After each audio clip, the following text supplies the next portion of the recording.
دل سے جو بات نکلتی ہے اثر رکھتی ہے پر نہیں طاقت پرواز مگر رکھتی ہے. السلام علیکم، ویلکم بھلی کار، خوش آمدید تمام دیکھنے والوں کو. وائس آف پروفیشن میں ایک مرتبہ پھر ایک نئے گیسٹ کے ساتھ، ایک نئے پروفیشن کے ساتھ حاضر ہیں. اور ہمارے ساتھ آج ہمارے پروگرام میں موجود ہیں پروفیسر جناب محترم محبوب الحسن صاحب، جن کا تعلق پاکستان سے ہے. اس وقت کنگ سعود یونیورسٹی میں اپنے فرائض انجام دے رہے ہیں. آئیے ہم ان سے بات کرتے ہیں کہ محبوب صاحب نے اپنی زندگی کہاں سے شروع کی، کیسے شروع کی، انہوں نے اپنے زندگی کا کیریئر کہاں سے اسٹارٹ کیا، کیسے اسٹارٹ کیا. السلام علیکم. وعلیکم السلام. کیسے محبوب صاحب؟ میں بالکل ٹھیک ہوں، مجھے بہت خوشی ہو رہی ہے. مجھے آپ سے یہ پوچھنا ہے کہ محبوب صاحب آپ پاکستان سے کہاں سے ہیں اور آپ نے ایجوکیشن کہاں سے لیا، آپ نے اپنے کیریئر کا اسٹارٹ کہاں سے لیا؟ جی بہت شکریہ، آپ نے ایک ہی سانس میں مختلف سوال کر دیے تو میں کوشش کرتا ہوں کہ ترتیب بار ان کا جواب دوں. پاکستان میں میرا تعلق لاہور کے ایک ٹاؤن شپ سے ہے. لاہور سٹی سینٹر سے تقریباً 22-23 کلومیٹر دور. ابتدائی تعلیم میں نے وہاں کے ایک مقامی گورنمنٹ پرائمری اسکول سے، بعد میں جو مڈل بھی بن گیا، پھر ہائی اسکول تک پہنچ گیا، وہاں سے حاصل کی. ہمیں تو احساس ہوا کہ اس کو گورنمنٹ اسکول کہتے ہیں، اس وقت میں تو اس کو پائپوں والا اسکول یا کھوتی اسکول کہا کرتے تھے. ایک بڑا سا ہال تھا اور 4 دیواری بھی نہیں تھی، اس لیے اس کو کوئی لال رنگ کا نام نہیں ملا. پرانے پائپ پڑے ہوئے تھے جو اسکیم بنتے وقت جو گٹر پائپ لائن سے بچ گئے تھے وہ وہاں پڑے ہوئے تھے، تو اس لیے اس کو پائپوں والا اسکول کہتے تھے. اور اس کے بعد میں واقعتاً ایک لال اسکول میں، وہاں سے میں نے 5ویں 6ٹھی اور 7ویں اور اس کے بعد 8ویں پڑھی، یہ بھی ٹاؤن شپ میں ہی ہے. پھر گورنمنٹ ہائی اسکول ٹاؤن شپ جو ایک اور اسکول ہے جو گورنمنٹ کا ہے، میں نے وہاں سے 9ویں اور 10ویں پاس کی. عمومی طور پہ تو جو پرائمری سے لے کر مڈل تک ہے، دونوں اسکول، پائپوں والا اسکول بھی اور لال اسکول بھی ٹاٹ اسکول تھے، وہاں سے تعلیم حاصل کی. اسمبلی بھی ہوتی تھی، اس میں بھی یہی یونیفارم چیک ہونا اور اس کے بعد دعا پڑھنی اور ترانہ پڑھنا، پھر کلاسوں میں جانا.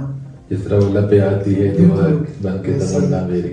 کلاس میں اگر دیکھا جائے تو میں جو ایوریج اسٹوڈنٹ تھے ان سے تھوڑا اوپر تھا. انٹرمیڈیٹ کے لیے میرا داخلہ ہوا گورنمنٹ کالج آف سائنسز وحدت روڈ لاہور.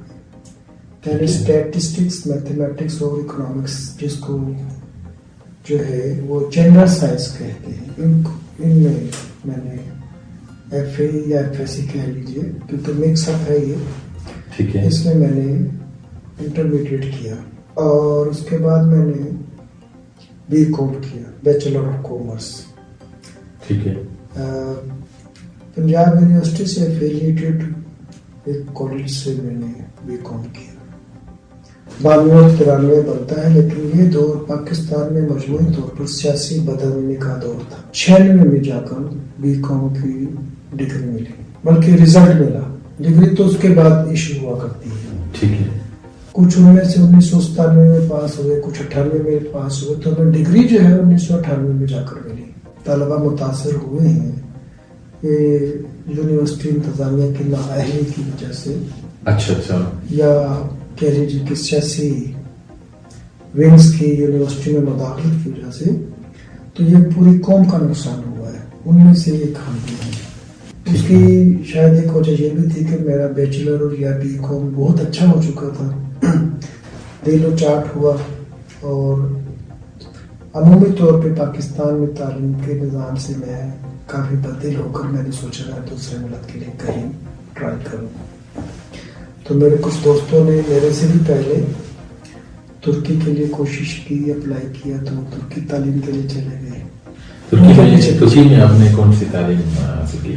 ترکی میں میں نے وہاں پر ترکی کے لیے میں نے جو کوشش کی وہ تھی مینجمنٹ میں. جی تو میں ترکی میں استنبول یونیورسٹی میں میرا مینجمنٹ ڈپارٹمنٹ میں ایڈمیشن ہوا تھا اور میں نے وہاں پر ماسٹرز ان مینجمنٹ کرنے کے لیے جب اپنے سرٹیفکیٹس وہاں پیش کیے تو شروع میں میرا جو ایڈمیشن ہوا وہ ایز اے لینگویج اسٹوڈنٹ ہوا.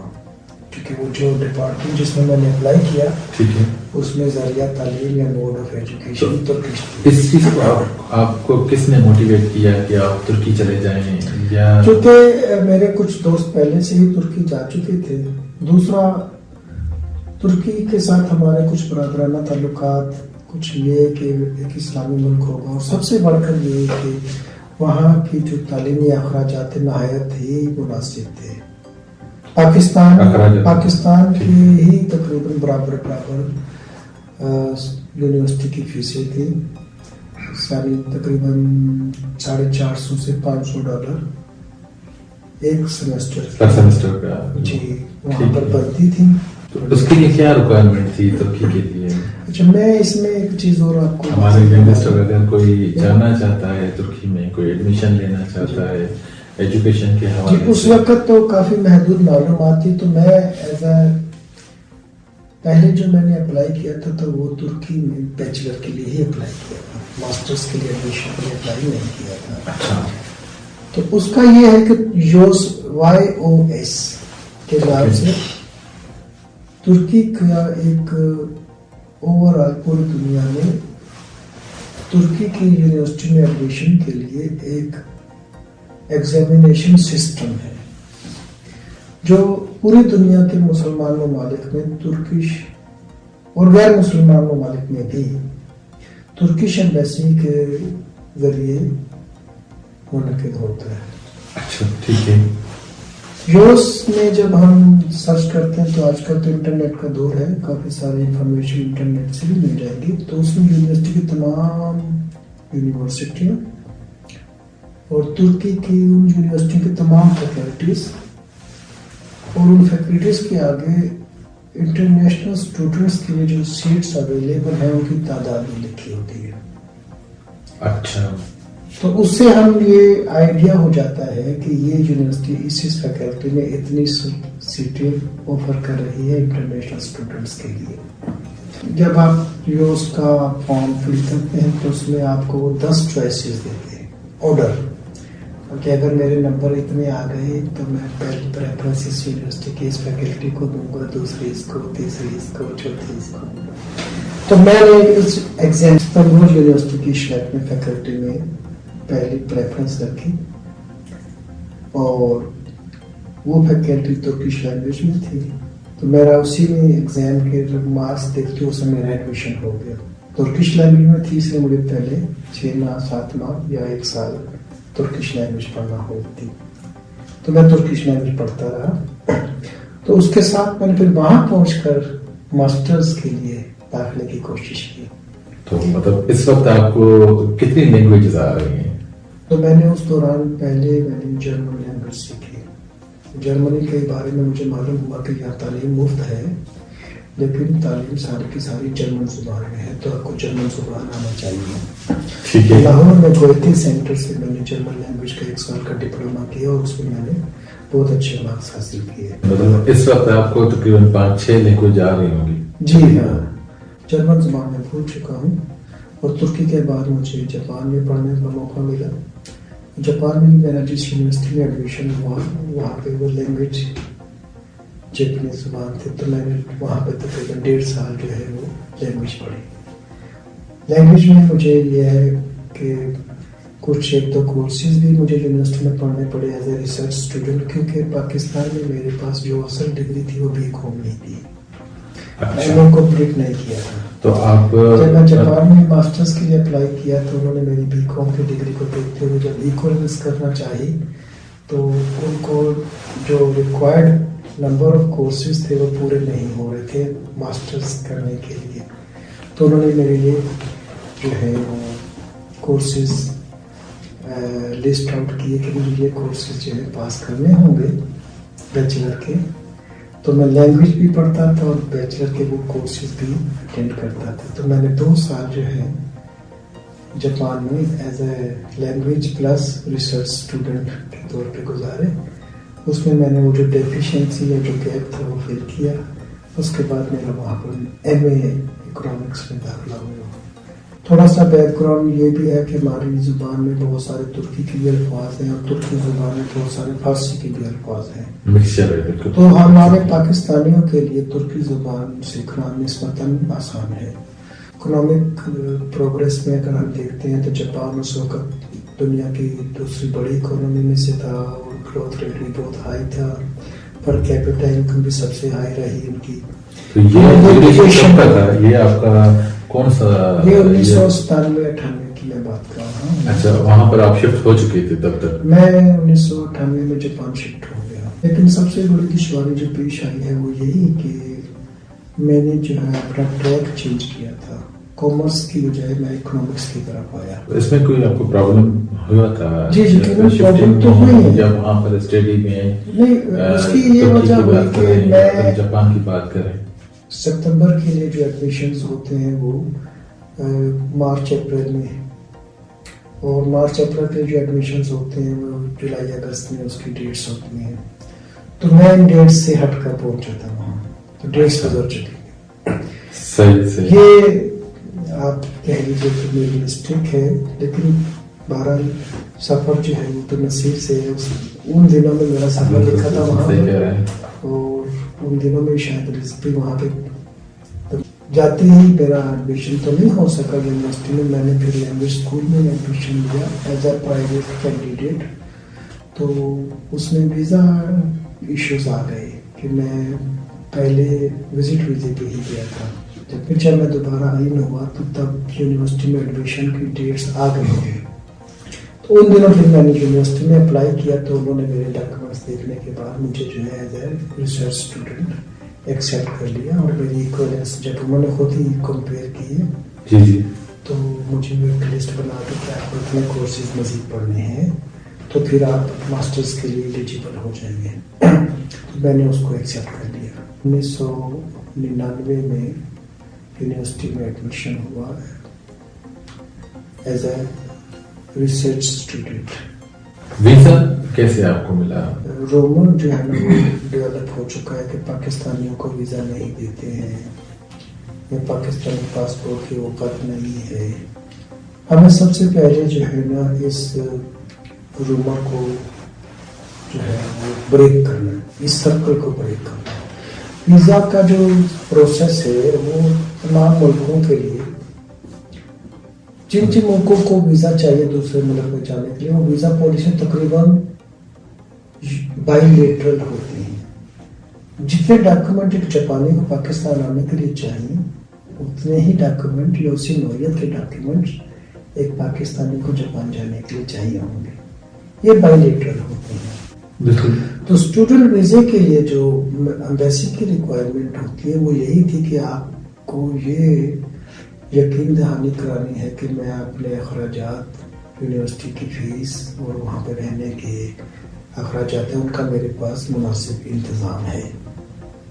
بینک اسٹیٹمنٹ کی شکل میں، یا آپ کے والد صاحب یا بڑا بھائی یا جو بھی فیملی کا سورس آف انکم ہے یا کوئی پراپرٹی ہے وہ ایویڈنس آپ کو دینی ہے. تو یہ اماؤنٹ کتنا ہونا چاہیے جاپان کے لیے تقریباً؟ اس وقت جو اسٹینڈرڈ ہے وہ تو $10,000 ہے.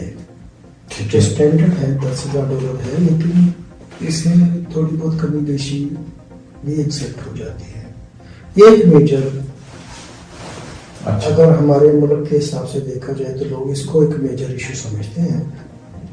میں سمجھتا ہوں یہ میجر ایشو یہ نہیں ہے. میجر ایشو یہ ہے کہ جس یونیورسٹی میں یا جس فیلڈ میں آپ داخلہ لے رہے ہیں اس انسٹیٹیوشن کے ساتھ آپ کی کیا کمیونیکیشن ہو چکی ہے، وہ ایویڈنس دیجیے. میرا ایڈمیشن اگر ہو چکا ہے یونیورسٹی میں، ٹھیک ہے، تو وہ مجھے ایکسیپٹنس لیٹر دے چکے ہیں، تو یہ بہت بڑی میرے پاس جو ہے ایویڈنس ہے، بڑی اسٹرانگ ریزن ہے جاپان کا ویزا اپلائی کرنے کی. اگر یہ میرے پاس ایڈمیشن لیٹر آ چکا ہے تو میرے پاس اگر $7,000 کا بھی اسٹیٹمنٹ ہے تو ایکسیپٹ ہو سکتا ہے.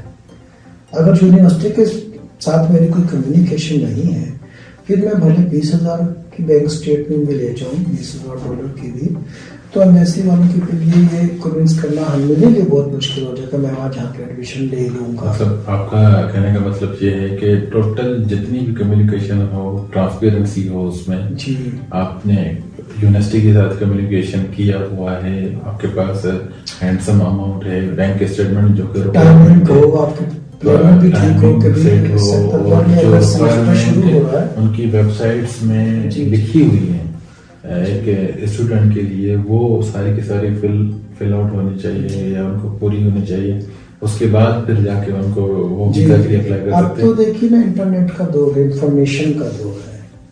بالکل اس وقت یہ انفارمیشن صرف اور صرف خط و کتابت کے ذریعے تھی, یا تھوڑا سا اگر ہم 2000 کی بات کرتے ہیں تو انٹرنیٹ کے ذریعے ای میل تھوڑی سی پہلے کی نسبت زیادہ بڑھ گئی تھی فریکوینسی, بالکل. ورنہ 1995-6 میں تو انٹرنیٹ نہیں تھا, اگر تھا بھی تو بہت ہی لمیٹڈ تھا, بہت مخصوص لوگوں کے پاس ہی تھا, عام عوام کو اس کی طرف ایکسیس نہیں تھا. بالکل بالکل صحیح کہہ رہے ہیں. لوگ بوتھ وغیرہ میں جا کے انٹرنیٹ یوز کرتے تھے یا کالنگ وغیرہ کرتے میں تھے. نے اس کے پہلے بھی اور اس کے بعد بھی, جاپان جانے سے پہلے بھی اور جاپان جانے کے بعد بھی میں نے مختلف ملک ٹریول کیے ہیں, اور اس میں آج تک میرے کوئی بھی ویزا ریجیکٹ نہیں ہوا. کون سے آپ نے جو کنٹریز ہیں وزٹ کیے ہوئے ہیں؟ جی میں نے امریکہ میں 2-3 دفعہ جا چکا ہوں, میں جرمنی, یو کے, میں مسلمان ملک میں دیکھے تو میں نے مصر کا بھی وزٹ کیا ہے, ترکی میں پڑھتے رہا ہوں, ٹھیک ہے. اس کے بعد ملیشیا میں کئی دفعہ گیا ہوں, میں تھائی لینڈ بھی 2-3 دفعہ گیا ہوں. اس میں ملیشیا اور تھائی لینڈ میں تو میں کئی دفعہ کانفرنسز کے لیے بھی گیا ہوں, کئی دفعہ میں پاکستان جب ٹریول کرتا تھا جاپان سے تو ٹرانزٹ جو ہے کبھی میرا ہانگ کانگ کا ہو جاتا تھا, کبھی سنگاپور کا, تو بس ٹرانزٹ کو ایکسٹینڈ کروا لیتا تھا جان بوجھ کے 36 آورس کے لیے, 3 دن. ٹھیک ہے, تو وہاں پر آپ پھر میں وہاں پہ اسٹے بھی کرتا تھا, ملکوں کو گھوم بھی لیتا تھا. نارمل جو ٹرانزٹ ہوتا ہے 4 گھنٹے یا 6 گھنٹے کا ہوا کرتا تھا, لیکن میں ٹکٹ ایجنٹ سے ٹکٹ لیا کرتا تھا یا بنواتا تھا, اس سے میں ریکویسٹ کرتا تھا کہ وہ آپ کو اتنا ایسا ٹرانزٹ دے دیں کہ میں تھوڑا بہت ملک کو بھی وزٹ کروں. تو اس میں پھر آپ کو ٹرانزٹ نہیں بلکہ پھر آپ کو وزٹ ویزا لینا ہوتا ہے, تو میں نے پھر ان ملکوں کا اس طرح سے وزٹ ویزا بھی لیا. تو کچھ کنٹریز ایسے بھی ہوں گے جن میں آن ارائیول ہوگا اس وقت جو ہے, مطلب ساؤتھ کوریا میں بھی آن ارائیول ویزا رہا پاکستان کا, اور میں نے 3 دفعہ ساؤتھ کوریا بھی لیا ہوں میں, لیکن گارنٹیڈ نہیں تھا کہ ہر دفعہ ہی مل جائے گا. تو بہتر ہوتا ہے کہ آپ ویزا لے کے ہی چلے جائیں. جن ملکوں میں آپ کو آن ارائیول ویزا ہے, ظاہر ہے ان کے ساتھ آپ کے تعلقات ہیں تو آن ارائیول دیتے ہیں, تو اس کا کوئی نہ کوئی ایمبیسی اور کوئی نہ کوئی کونسلیٹ آپ کے ملک میں ہے, تو آپ وہ ویزا لے کے چلے جائیں. آپ اپنے آپ کو سیف سائڈ پہ رکھیں تاکہ آپ کو یقینی ہو کہ مجھے جو ویزا ملا ہے پیپر پہ, پاسپورٹ پہ, کتنا ڈیوریشن کا ہے. آن ارائیول پہ آپ کو یقینی طور پر نہیں پتا ہوتا کہ ملے گا بھی نہیں ملے گا. دوسرا یہ کہ مل بھی گیا تو کتنے دن کا ملے گا, ہو سکتا ہے وہ صرف 72 گھنٹے کا ہی دی تھی. تو یہ ساری باتیں تھی, اس لیے میں نے آن ارائیول کے لیے ویزا نہیں لیا, بلکہ میں نے پراپر ایمبیسی سے یا کونسلیٹ سے جو ہے وہ پیپر بیسڈ ویزا. مطلب آپ نے اس چیز کو نہیں رکھا ذہن میں کہ مجھے آن ارائیول بھی ہو. دیکھیے میں یہ سمجھتا ہوں کہ ہاں اسٹوڈنٹس کو کبھی بھی جو ہے نا اپنے آپ کو رسک میں نہیں رکھنا چاہیے. آپ نے ترکی, پھر جاپان, پھر آپ آ گئے میرے خیال میں پاکستان واپس آئے تھے, پھر آپ ایمریٹس میں چلے گئے تھے. جی تو پھر پاکستان سے پھر ایمریٹس کا کیسا ایکسپیرینس رہا؟ جی میں